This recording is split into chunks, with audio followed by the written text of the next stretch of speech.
and we'll just go from there. It's supposed to have a zoom in effect, and like when talking, it's supposed to pick up me and It's picking you up.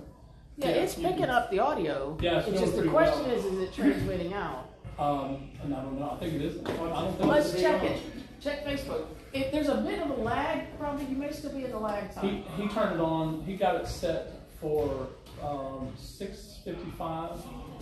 So. Oh, you're not the phone. So yeah, I can't call him anymore. I don't know. He's not. I don't know what's not answering me or he's not texting me. Okay. Hey, I see you. Which is in the car. Oh. My dad's food. Oh no, go ahead. It's okay. They're in here. Try a little bit more intimate setting so we get a little better interaction.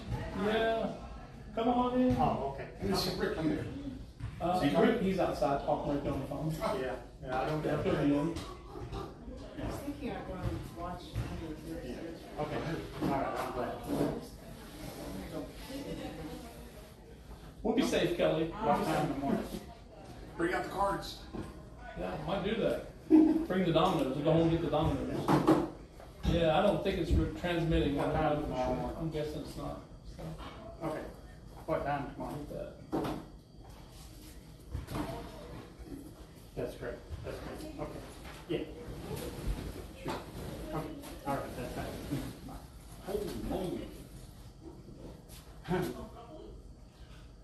Just a few things. You're on. Is it working? Oh, it just went off your thingy. Yeah. Everybody, I'm on pause. I didn't know I was on. I just have to hit the record button. It's recording. Recording right now. Oh, good. Yay. Probably a little 30 seconds away.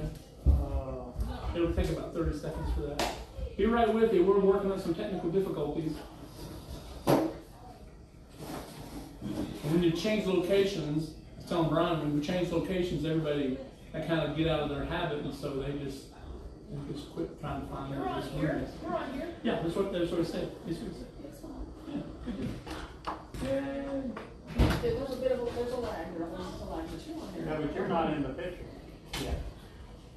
But it's because there's a lag. It's about 30 It's like- seconds. There's a bit of a lag. I understand. Lag. Yeah, there's typically a pretty significant lag. Hey, About Ryan. 30 seconds. This is Brett's phone I got. Yeah. Good to see you. Good to see It you. just now showed you doing this. I was thinking about you. Yeah, see it, there's a. This is the culprit right here. Yay. That's what they were trying to say Sunday.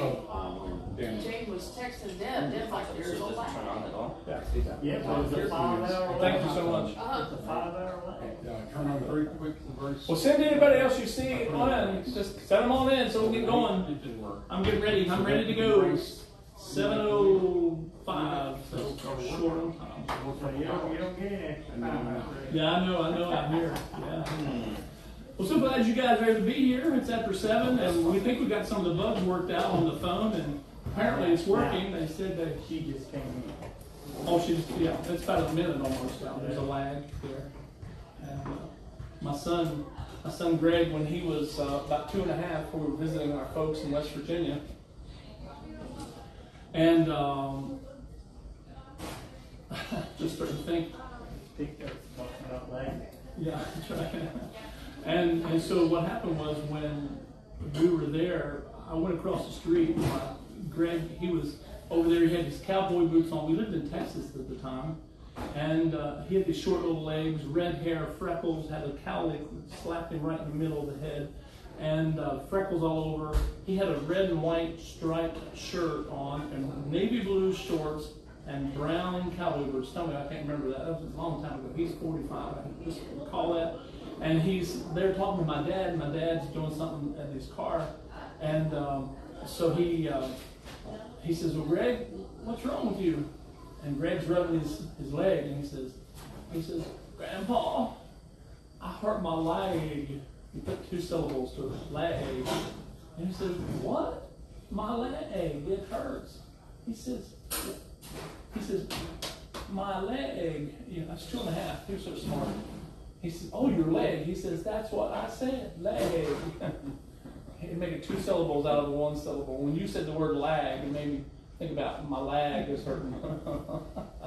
Hey, how's how's everyone's day been? Your day been pretty good? Extremely busy. Yeah. Yeah. I'm going to New York City Yeah. tomorrow. Yeah. Prep. Yeah. But coming back Friday, so it's like Yeah. 28-hour trip. Gracious alive, you know. And I guess they think it's a world, it's a positive thing for you to travel up just to bless them. That's nice.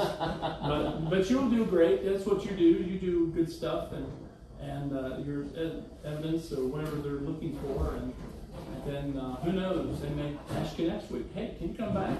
Let's do a do-over. Yeah. Our camera wasn't working. And well, I know it's a lot that you had to do. I appreciate you taking time out and being here tonight too. I know sometimes it's tempting.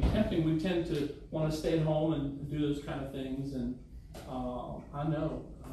But hey, that's what recorders are for, right? You know, DVRs. That's what we use them for. Sometimes I watch stuff at midnight, 1 o'clock, and Nita's asleep and sawing the logs with a chainsaw. Don't tell her I said that. No one's heard me, right? But so glad you're here. Brian, having a good day today? Good day? Kind of the same as Rick's. Good. I think you're very busy. Are you going to New York Friday as well? I am not, unfortunately. Good. Jared, how about you? Good day today? Yeah, it was a long day. I saw you this morning at 6 o'clock. 5 o'clock. Yeah, I saw you walking in here. 5:30. The three people in here. Yeah. They came with a truck and picked up something and hauled it. I didn't see what it was, but couch. Oh, okay. And that was to the Angel Wings. Wings. Yeah, we're part of it earlier. Nice. Yeah. ANGEL, Angel Wings. Yeah. They're good people there. Yeah, thank you so much for coming out and doing that. I mean, I would have done it, but boy, my leg was. I'd probably been 8 o'clock before I got in here. So just moving my leg out the door. Oh my! It's an amazing thing until you have something hurt on your body. It's an amazing thing that we don't even pay attention sometimes to the amount of abuse, even jumping. You know, I remember times when we were kids. I don't know if you did, but I used to jump out second-story windows. It was crazy. That's probably why I have no smarts right now. I've knocked them all out. Concussion. But jumping out with towels around my neck, pinned on my shirt, playing Superman, realizing why can't he fly and I can't. That's why your knees are the way. That's probably part of that. Exactly right. It's probably part of it. But the abuse that we do and what we can do, running out, you know, stuff we've done. You know, people ask you to jump the car. You say, I don't know if I can get my leg over the hood. And they go, no, the battery cables, you know. Jump my car. And, hey, have you ever had some moment, time back a couple weeks ago when Rick was leading us over the Fallen Angels, part 1. Have any of you ever had a time where you feel like you've encountered what could have been an angel very well? I mean, you don't mind sharing about that? Oh, did you talk about that? Okay. There's 3 of us? But not demons, though. If you want to talk about demons, we want to talk about angels. Well, I was going to say, have you ever done that? But maybe, have you ever sensed about demons? What is a demon? Did you talk about demons? Yeah. I gave everyone a copy of the first piece there of lesson 4 and 5 is on the back. And the one for 4 says, who are these angels? We talked about the angels that are in prison and darkness and so on, reserved for chains. Number 2, who are these sons of God? And we talked about that, where they tie in the sons of Seth and the daughters of men, who were the daughters of Cain. Which one killed his brother in the garden? Which one? Yeah. Able to kill. Well, someone asked, why couldn't Cain be like his brother Abel? No, why couldn't Cain be like his brother? Because he wasn't able. That's a joke. Bad joke, okay. I should not let off with that one. Number 3, the objection to the angelic interpretation. And tonight I want to look at the Fallen Angels Part 2. There was an event that happened to me almost to the end of January of 1985. I was in Odessa, Texas. I was going through kind of a questioning spot about my time at the church. I was on staff at the church, had been hired back in the previous October to do working with music and to work with youth. Well, it turned out to be at the last second, the music person decided not to quit, and the youth person decided not to quit because they had already decided they were going to quit on the pastor, and he needed somebody. And for whatever reason, I was there, and so, but then once I unloaded, unpacked, moved into a house, got a place to rent, and not knowing what to do. It was all kind of strange, this whole West Texas area where we were at, and it was good. I mean, Odessa Permian was down the street. Odessa Old High was where Larry Gatlin used to play, the singer. He was brothers, went to Old High School. And then Permian was a well-known football team. That's their accolades. Other than that, when you're 20 miles outside of the city of Odessa, you smell oil and gas. Just smells all the time, it seemed like. It was so strong you couldn't smell the cattle out there, So we were there and moved in, and the pastor called me to his office, and we were talking, and he says, there's been a change. And I said, excuse me? He said, yeah, there's been a change. He said, I'm changing your description to being an assistant pastor person to me. And I went, oh, that's interesting. So what happened to the music part? He said, well, he filled in the blanks for me. I said, well, that's not what we talked about. And, I don't know if I'd have moved here if it had been, I thought that's what it was all about. And man, we had something in the music area. We had probably 4, if not 5 pianists that could play with most orchestras. They were so incredible. They were incredible. And we had vocalists that could sing and did well. We had just a great time there. But what happened was I got to a place, and over October, November, December, I came to a place in January, and I was feeling sorry for myself. I was feeling down. I felt like, I was told a lie. I was told at least not a truth. Well, I guess you'd call it a lie. And I felt like I was being misled and being spiritually manhandled, so to speak, and didn't think it was right because it wasn't just me. It was my wife. We were up and moving and relocating, and our 3 kids and their schools. I mean, even the house we lived in, the people, our good friends right across the street. I mean, literally, the 2 cars could pass. I mean, so not a wide street, but the house across the street from us. Our kids went to one school, and the kids across the street, their friends, went to another school like 4 miles away. It was just a different district. We were right on the line, I guess. And so I got to this place of feeling bad and didn't know, what I was supposed to do, and I was looking for the Lord's leadership, and I wasn't seeing it, I wasn't hearing it, I wasn't feeling it, and I was trying to stay faithful, and I just thought, I don't know if you've ever been there. And then one night, I decided, there's nobody else there at the church, but in a sanctuary about 350 would hold. I went in, and I turned all the lights off except for just over top of the podium, the platform, right where the table is, right there where the podium's at, had just those spots on, nothing else. Everything else was off. And so, of course, in our church, we have these wooden benches called altars, and it's where people pray and meet God. It's a special place for that. And so I was at the front. I didn't go to the altars there. I just kind of sat down on the front, and I started going through this time of searching. Where I'm getting at with this is that I got to a place that in the entire church it was dark. The sanctuary was entirely dark except that spot right over the front. I mean, even the exit lights, you could see the exit lights, but they didn't illuminate real well. They're just a little square, rectangle. And so I went through this process of praying and singing and laughing, upset, and got teary-eyed and got quiet and just listened. And then all of a sudden, the Lord, I believe with all my heart, said to me, he said, didn't you trust me when I saved you? You gave your heart to me, and I saved you? Yes. Didn't you trust me when you surrendered? In fact, all of yourself, you fully surrendered yourself to me, and I sanctified you. I set you apart to serve me. Yes. Didn't you trust me when I called you to serve me, to minister for me? I said, yeah, yes I did. And he says, well, can you not trust me in this little thing? And I literally stood there as this, whatever age I was at that time in 1985, and took my right toe and stuck it in the carpet and turned my heel left and right like a little kid, like I got caught with my hand in a cookie jar and I didn't know. So I stood there and I said, yes, I can do that. I said, but here's what I'm asking.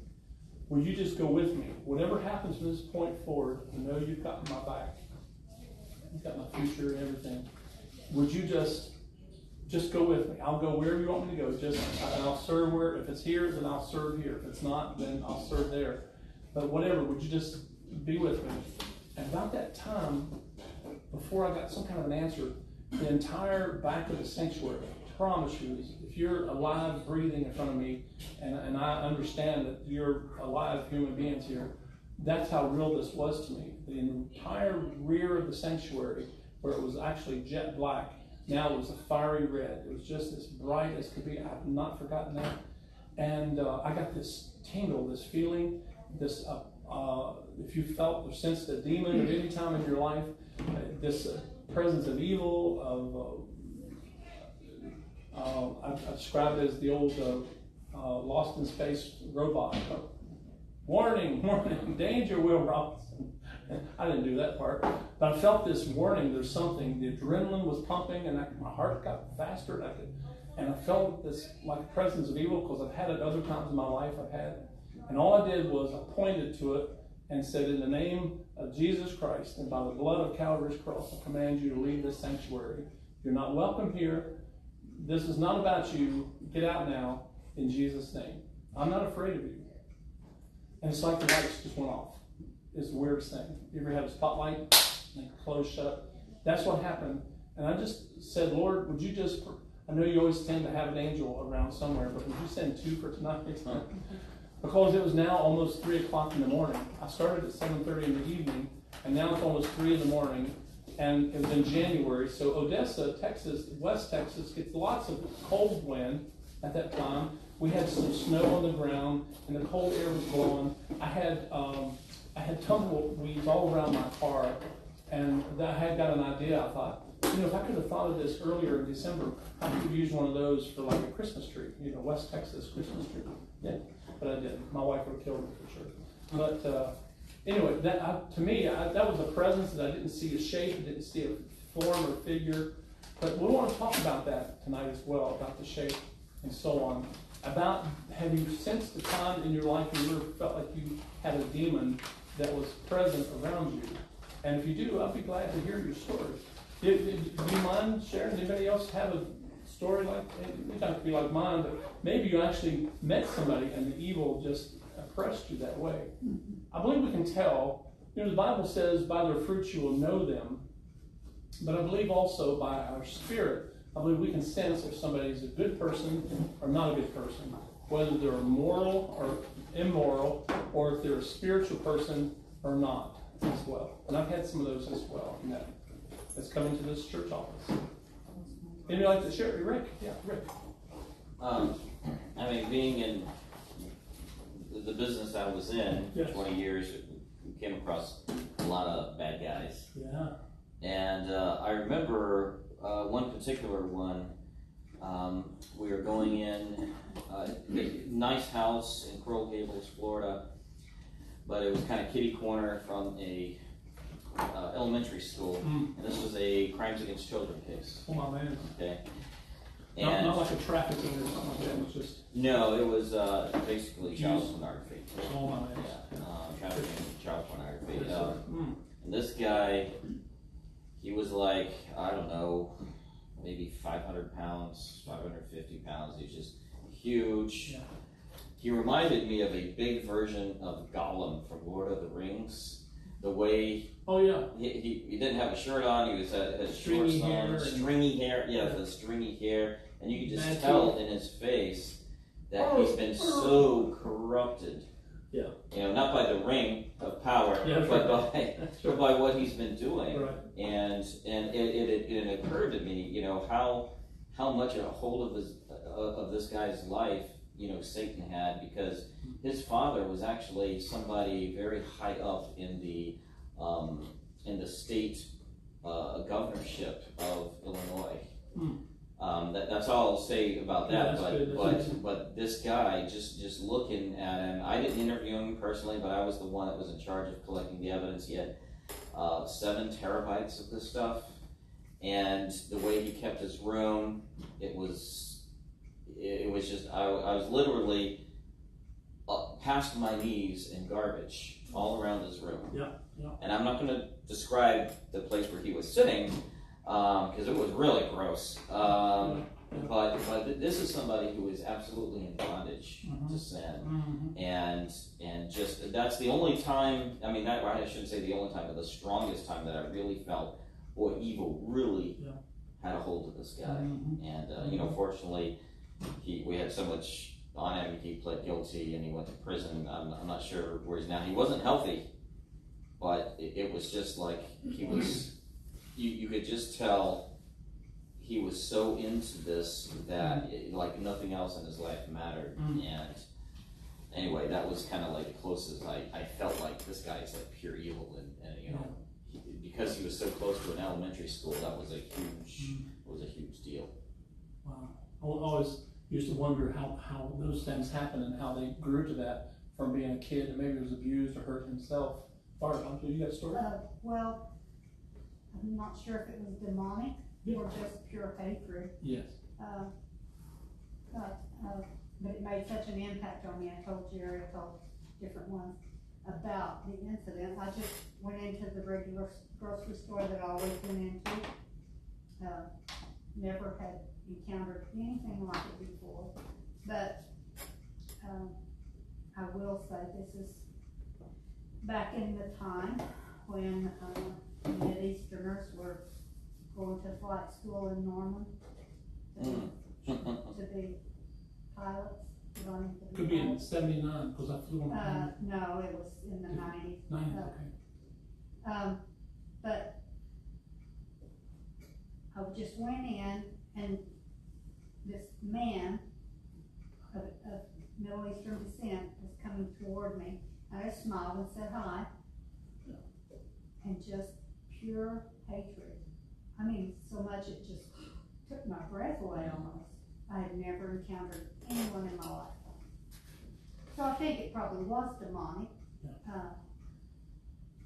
And there was a cell of them in our area. Very well. So, and the only other thing two other things I think of, when we were in Port Elizabeth for the short-term mission work, Don and Bonnie Scarlett were the missionaries there, and they had a lady that constantly called for them to come out and pray over her, because she would come to church and try to live for the Lord, and then she would get afraid, I guess, and she would go to the witch doctor and get a potion and take it to her house.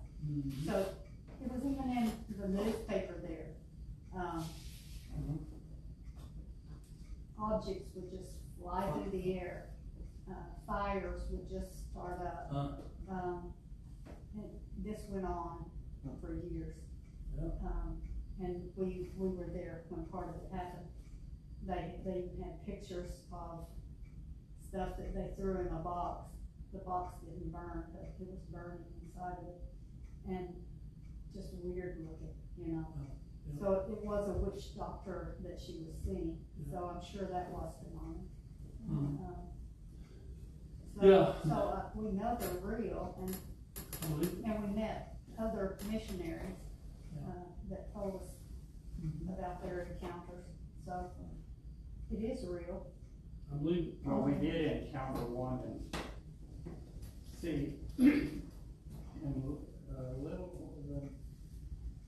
in Kuslu, I think, or Matsu, somewhere, one of our the towns. church that we were putting up.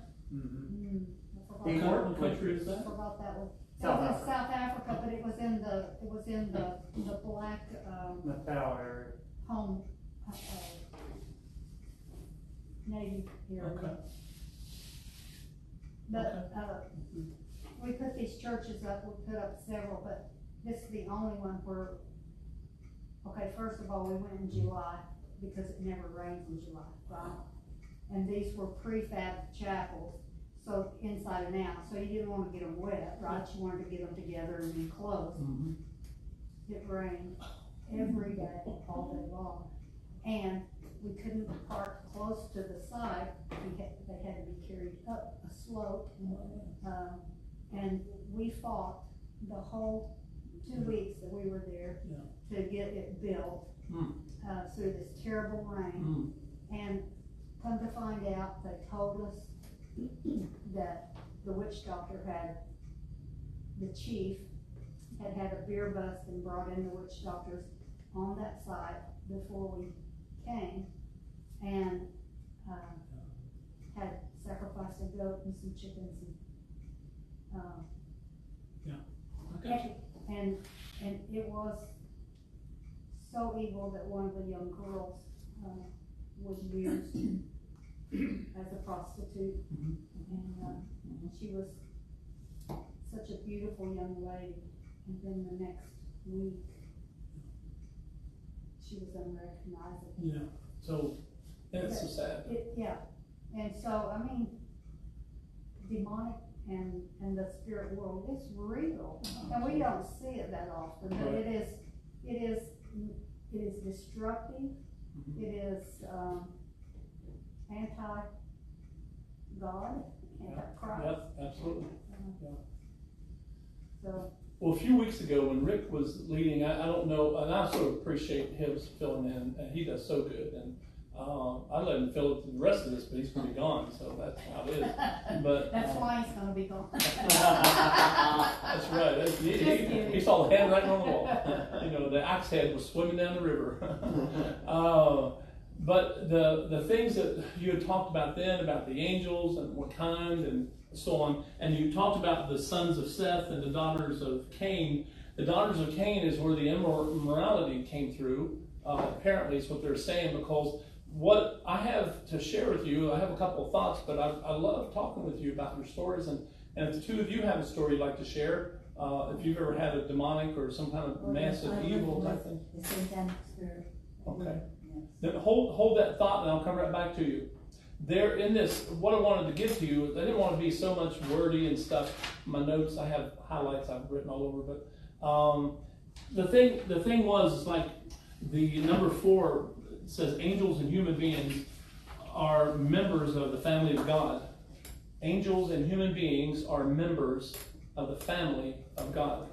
The kinship that is built there is that of all living humans, God has created us out of His image, and the factor is that even Jesus, when He was born, He came as a human. But He was limited about His power and authority while He was here on earth. We've all known that and seen that. We can read it so easily in the New Testament. But through the Old Testament stories and the history we've found through the Bible as well, these sons of Seth appear to be more who came from the image when Adam and Eve were created. Let me clarify this. Adam was created. Eve was made. She was taken from the rib of man. She wasn't created. He was. She wasn't. She came from the basis of who he was. You can read that in Genesis very well. However, Adam was created in the image of God. When God said, let us make man into our image, He's also saying not only into the image of spirit, but He's also saying in the image of physical. So therefore, we have body and spirit. But then there's this function about the soul we've talked about in the past, where we talk about the mind, the emotions, and the will, how that all kind of couples together, how it all fits together, and that's another study as well.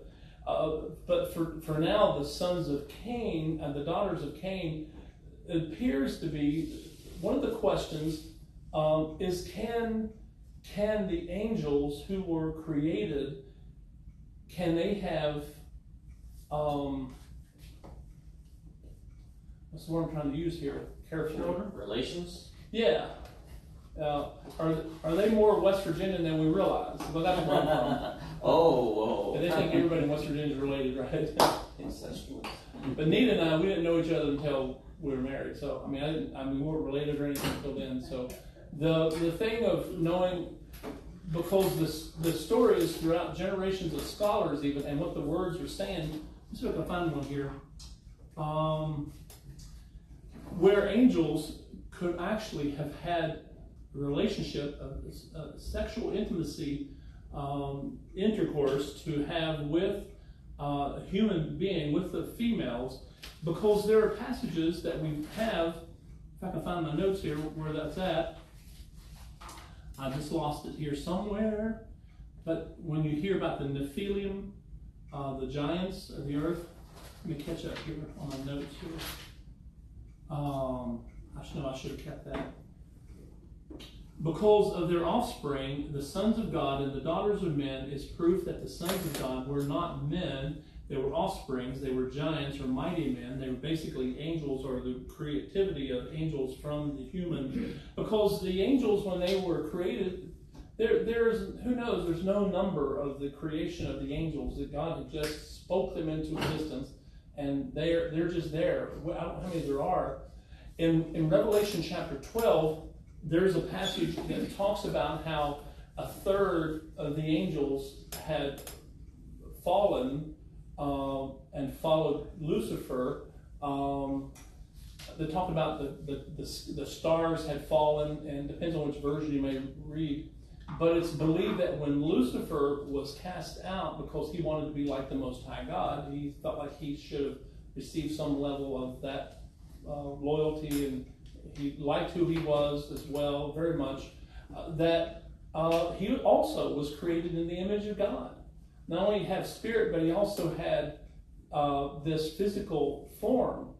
Because whenever you see about angels, the angel that came and visited even the shepherds on the night when they're trying to tell them where Jesus, they could find Jesus in Bethlehem, they saw this figure in the shape of a physical form. Now, whether they could touch him or put their hand through him or not, but it's been said that they had some type of a physical form. Angels are not some major power as such, other than they're messengers of God. The Greek word angelos, it just means messenger. And they're to carry messages from God to whomever is supposed to be delivered. But yet they're saying that they also were created male. So therefore, how could there be this child or this creation of another person? And so it kind of brings a lot of questions to us as well. I had a man one time bumped into as a young Christian, young youth pastor. We had a man come to our church many years ago. He was from Illinois, and he was a smart man. He had been a professor of physics and science, and he did all kinds of things. But he was 47 years of age. His name was Charles Ramsden, R-A-M-S-D-E-N. You can check him out. He's probably some materials out there. He had a book he had written called The Prehistoric Times in the Bible, and he talks about the differences between Genesis 1:1 and Genesis 1:2. He says, in the beginning, I was not talking about baseball, but in the beginning, God created the heavens and the earth. And then verse 2, and the earth was formless and void. And so he says, between that time, he says, I'm just as right as anybody else that's ever existed who's had an opinion between those two verses.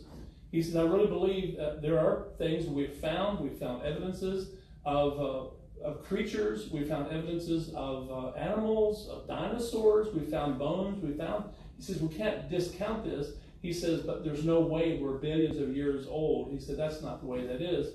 And he says, the very carbon dating, he went to some kind of a thing on that. He says, we're not that old. He did talk about the aging of the 6,000 of years, the 4 at least in the old that we know of, and the 2 plus in the current day. But he talked about this very fact that he believed that when Satan had fallen and the angels that had fallen with him, who coupled with the daughters of Cain, that he talked about that he was trying to do his own creation, that God had created man in his image, and Lucifer wanted to create man in his image. But that's what's kind of happened, because if he truly took that path, the daughters of Cain were seen as immoral. That was the tracking for immorality. And because remember, Cain was marked. He was told never to come back to Eden. The flaming swords were there. The angels stood guard, and Cain was never allowed to come in, and he wandered the earth. Some believe that he was marked by God. Some say he was given a color of blackness. Some say he's other things. But somehow he was marked. Whatever that marking was, I don't know. But what Ramsden was saying in his book is that, and we had him one time for a whole week of series of meetings at the church. I mean, where he would take a lamp, he'd take the bulb out. It's plugged in. He'd take the bulb out, and he'd lick his finger. And with the thing still on, he put his finger in that light socket, and it would, you could see the smoke, and he went, ooh. And then he wasn't very bright. That's what I'm thinking. But he was saying that, we were fearful of some of these things. He says, but I guess he understood what the current was and knew it wouldn't kill him. So he had the bulb. Anyway, he was able to put it back in. It's just funny things. Ramsden was saying that Lucifer, what he was trying to create, was basically a fallen angels, were basically demons who had fallen, and they're the ones who tempt and bother and affect people through the night. Rarely do you see them in the daytime, but most often it's in the darkness. And the other thing is that he was saying is that even he believed, now it was his opinion, he says, my opinion, he says, but I'm firmly a believer, and he says, I'm going to ask the Lord about it one day. But he said that we talk about the Cro-Magnon man and the cavemen and so on. He said, we find fossils and bones all the time. He says, I'm in that realm of science. He says, I don't discount that, but he says, up until the age of 47, I didn't believe in God. I was an atheist. I didn't believe there was such a person or a creation or anything like that. And he says, and what happened was somehow he got the Bible, he started reading it, and his life changed, and he committed his heart to God through Jesus, just like it says. And he says, my life is completely changed. And he says, it's like everything's kind of come together. It all makes sense now. And he says the thing is that the Cro-Magnon man and these type of creatures were all of what Satan had created out of his own handiwork, what he was trying to do. He's not. I had a person recently tell me that Lucifer was actually in the bottomless pit right now, and I said, well, he's not in the lake of fire or the bottomless pit right now. He's actually loose wherever he's at. He's loose. A side note to what you're talking about, Yeah. I think God had his way of getting rid of that Satan's creation by the flood. That's exactly right. I agree wholeheartedly. Genesis 6. Even in the previous chapter, God, he was upset with man. He said, he repents me. He says, I repent that I've ever even created mankind. But yet, then here comes Noah. He finds somebody who's faithful. And the people have made fun and told stories and things. It's been an incredible story. But somehow we have glossed over, I think, as the church. It doesn't matter the name that's on the church. I believe anyone who carries the Christendom or Judeo-Christian beliefs have glossed over sometimes about these fallen angels. And maybe it's because they're not important, but yet they're around us all the time. And very well, the stories you just told, they're factors within the life of other people. The girl who was given up for prostitution, if someone could have grabbed her feet while the others had her arms, they might have pulled her apart, but she needed someone to fight for her, someone to stand. And sometimes I believe if you can know that's in the situation that you're in, like the story, maybe you still want to tell that, is that if there are godly people, don't ever deal with demonic or fallen angels on your own. And if you're definitely, well, I believe because what Barb was, I think one of the descriptors of she and Rick were telling is that there's a sense of evil that is so heavy. It's like you walked in this room. Did you sense evil in here tonight, maybe? I've sensed that many times, yes. Yeah. And hope you don't Hopefully sense not in this room. Yeah, hopefully not in this and hopefully not in the sanctuary, but there's, I'm saying you can't sense Well, that. isn't the waters become so muddy with the way things are now? I mean, I think there's so much evil in the world that people who aren't intending to be demonic are complicit in doing that work. Could be, yeah. The people that you, all of us, I guess, we learn what we learn by habit, rote memories. Abortion. Yeah, that's exactly what I was Well, see, saying. Abortion doctors, yeah. It's even like you said earlier about the guy Rick was talking about. How did he become a pedophile? Yeah. And he learned it from somewhere. Something happened to him, and I was surprised when you brought up about that. It's surprising that we see them, but they're everywhere.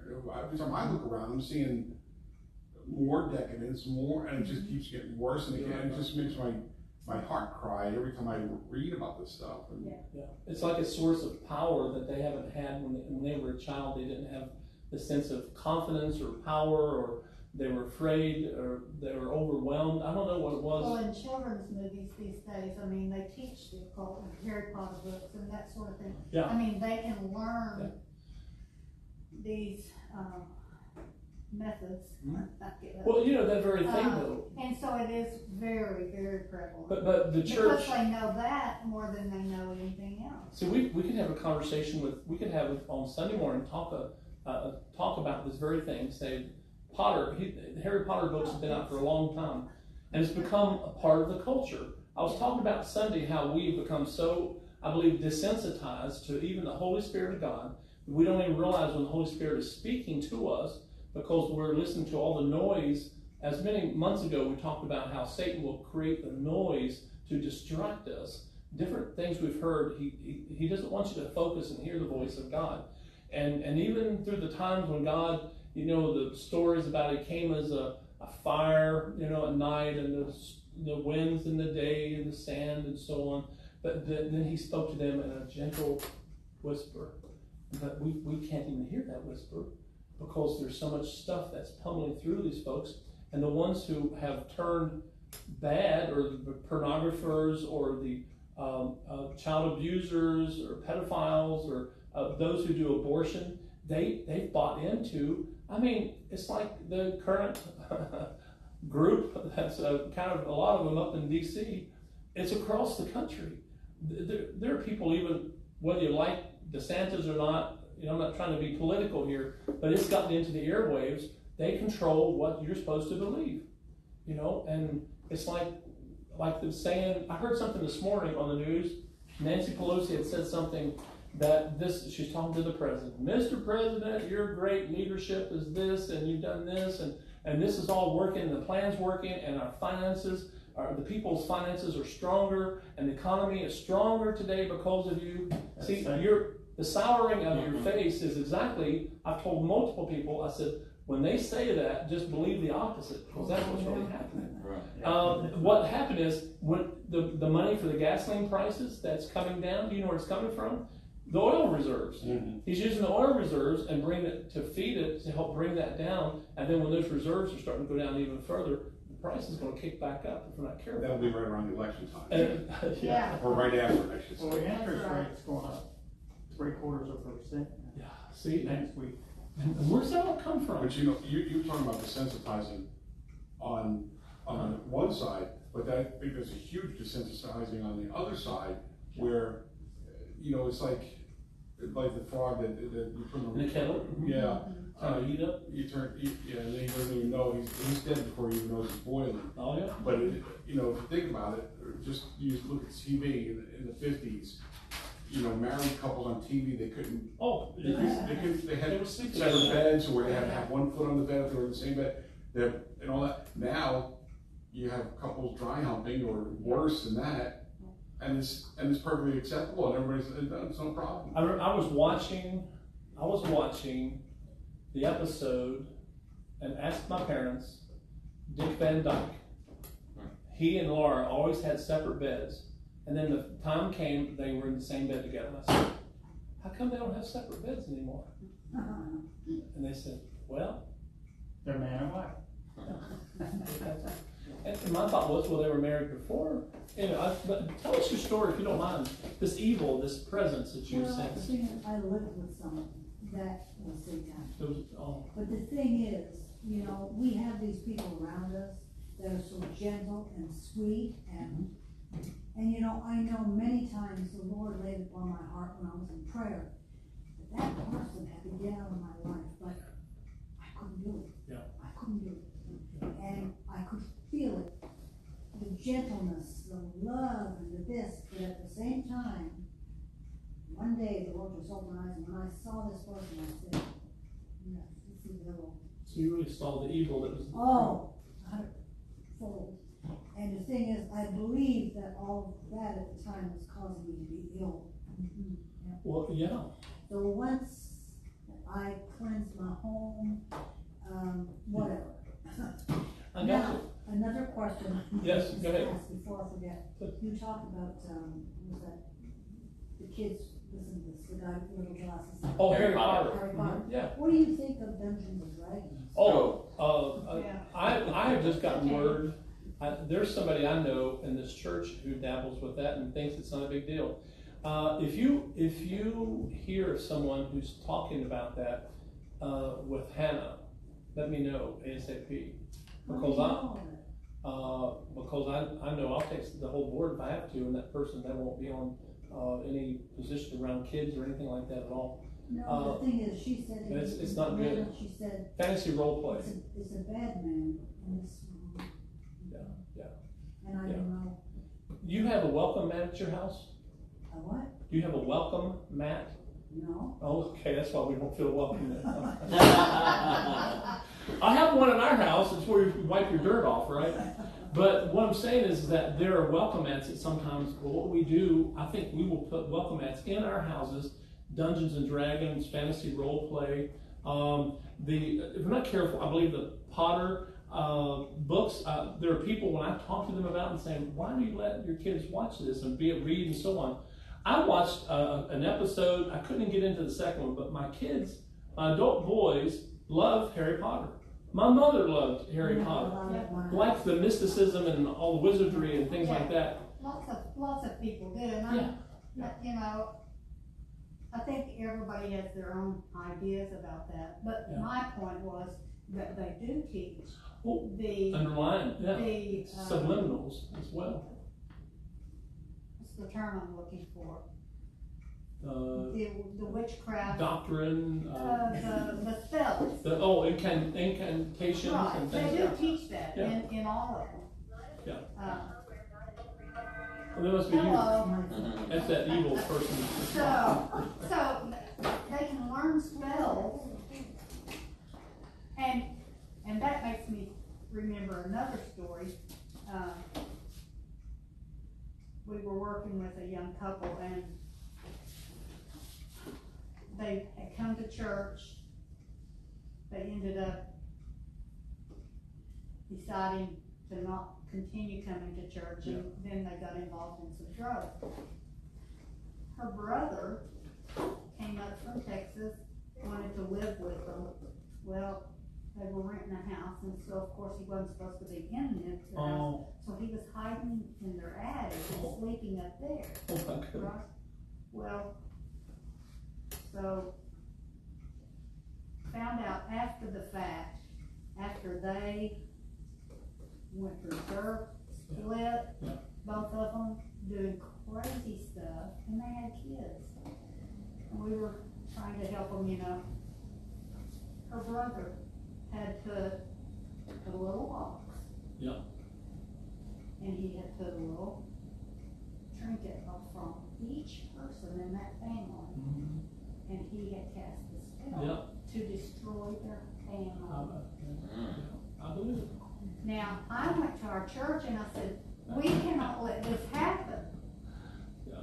Long story short, it did happen, and we weren't able to overcome that. But the giggle that I have is not making fun of that as much as I know it happens a lot. I know. We don't think there's anything wrong with it because we don't want to upset the apple cart, and we wonder why we struggle spiritually at times.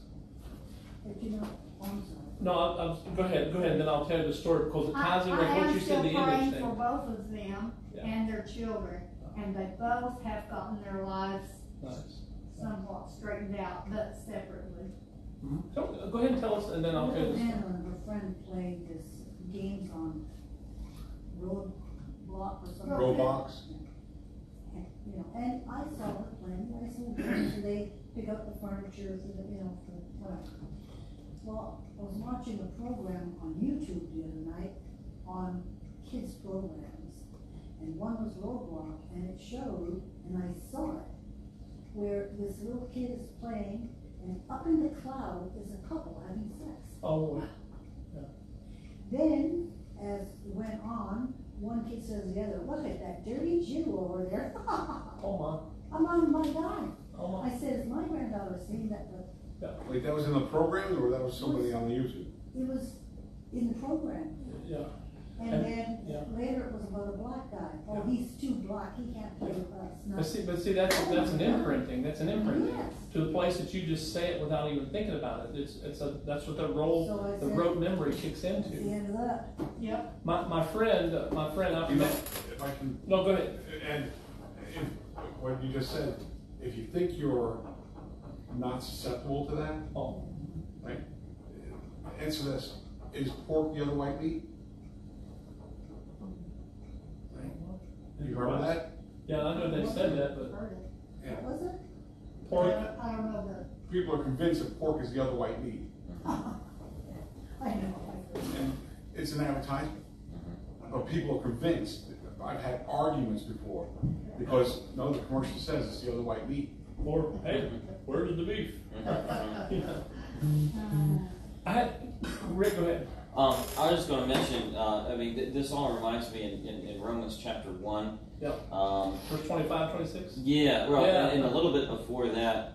But yeah, basically, when he's talking about all of the sinfulness that's happening there, and he said in verse 24, therefore God gave them over to the sinful desires of their hearts, to sexual impurity, for the degrading of their bodies with one another. They exchanged the truth about God for a lie and worshipped and served created things rather than the Creator.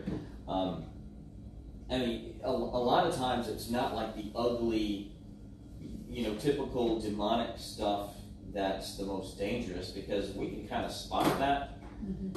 Sometimes it's this other stuff. Subtle, yeah. The subtle stuff.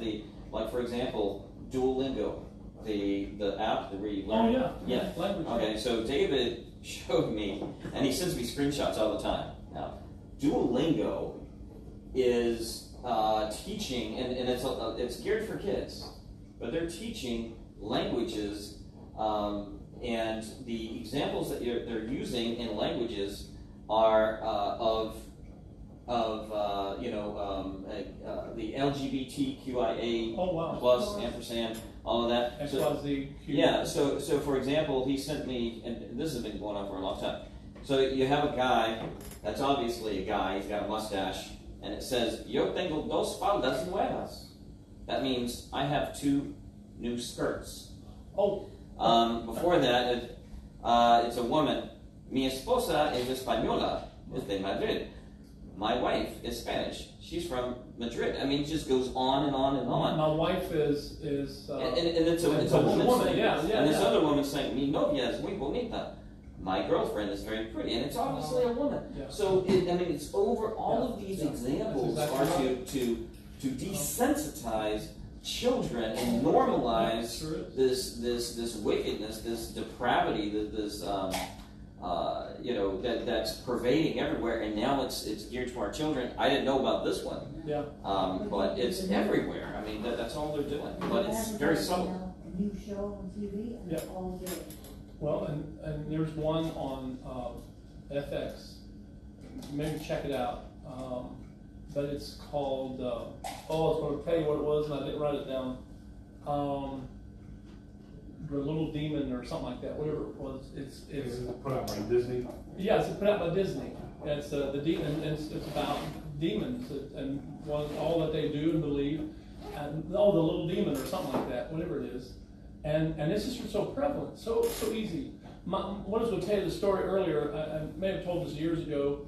There was a friend of mine when my brother had passed away back in '81 from a train accident. Went home and they had a memorial service for him. But before the service happened, this lady, Joan Woodrum, her husband was a well-known doctor in town.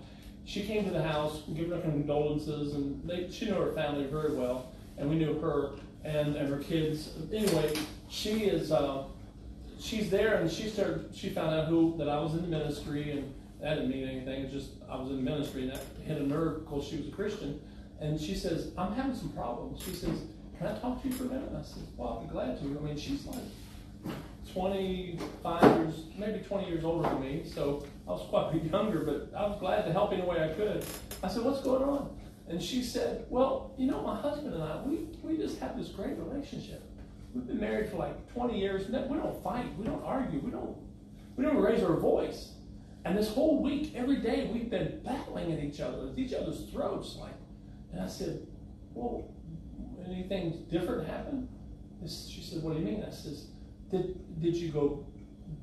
somebody like give you a gift, or did you go buy something like from another country or something? She says, I don't know what you mean. She said, well, I don't know, maybe. She says, we have a doctor friend, he's Indian, and he went back to his country in India, and he came back and he gave us a gift. And we thought it was cute, and it was this little statue thing, and we put it on our mantle, no big deal. You know, I said, well, here's what I'm saying. I'm not saying it is, but I says, in the country of India, they have hundreds of objects that can be gods, that they worship them, idols as such. And I said, do this, just try it. And don't tell your husband, just check the reaction. Take that idol, whatever it is, and set it outside your door without him knowing about it. Just take it off, don't ask permission, it's your house too, just take it and set it outside the door, and don't tell him. And wait and see what happens. She said the very next day, he was like, he never had a problem. She says the next day after that was like we've been in love forever, it seemed like. She said, our hearts just, it's like as if we never missed a beat. And I said, well, what did you do? What's the item? She says, I threw that puppy away. She says, undoubtedly, I said, what happens is, if we're not careful, there are things like that. We're just trying to appease and be nice and kind, and we'll accept the gift. Of course, that's what we do. We accept gifts. We like things like that, but we don't think about the doormat that we're actually saying to demons, come on in, come affect my life. We have to wrap this up. I'm so grateful for your conversation tonight. Now that I know that what I need to do for this camera thing, and I'm sorry, I don't know if you knew that, but you had great conversation tonight. Didn't use a microphone or anything. I know, I tricked you. But the whole being is that you've helped other people who are online watching right now, and you've encouraged them a lot.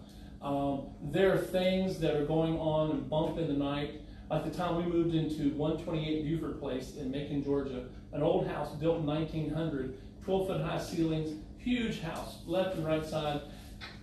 Our first night, I kept hearing something tapping, like in the middle of the night.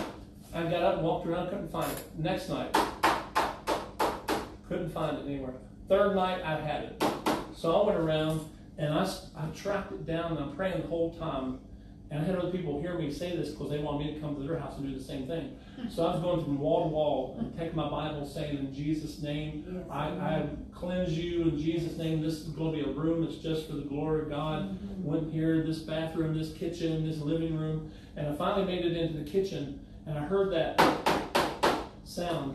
And I tracked it back. It was the hot water tank in the corner. The sediment was bubbling when it got hot. Clang, clang, clang, clang. That's okay. You cleansed it. I cleansed it. Never had a problem. We eventually replaced that hot water tank and never had that sound again. So I'm just saying, sometimes there are things that you hear that make you scared, but God has put a fear mechanism in us on purpose. And He says we need to fear Him.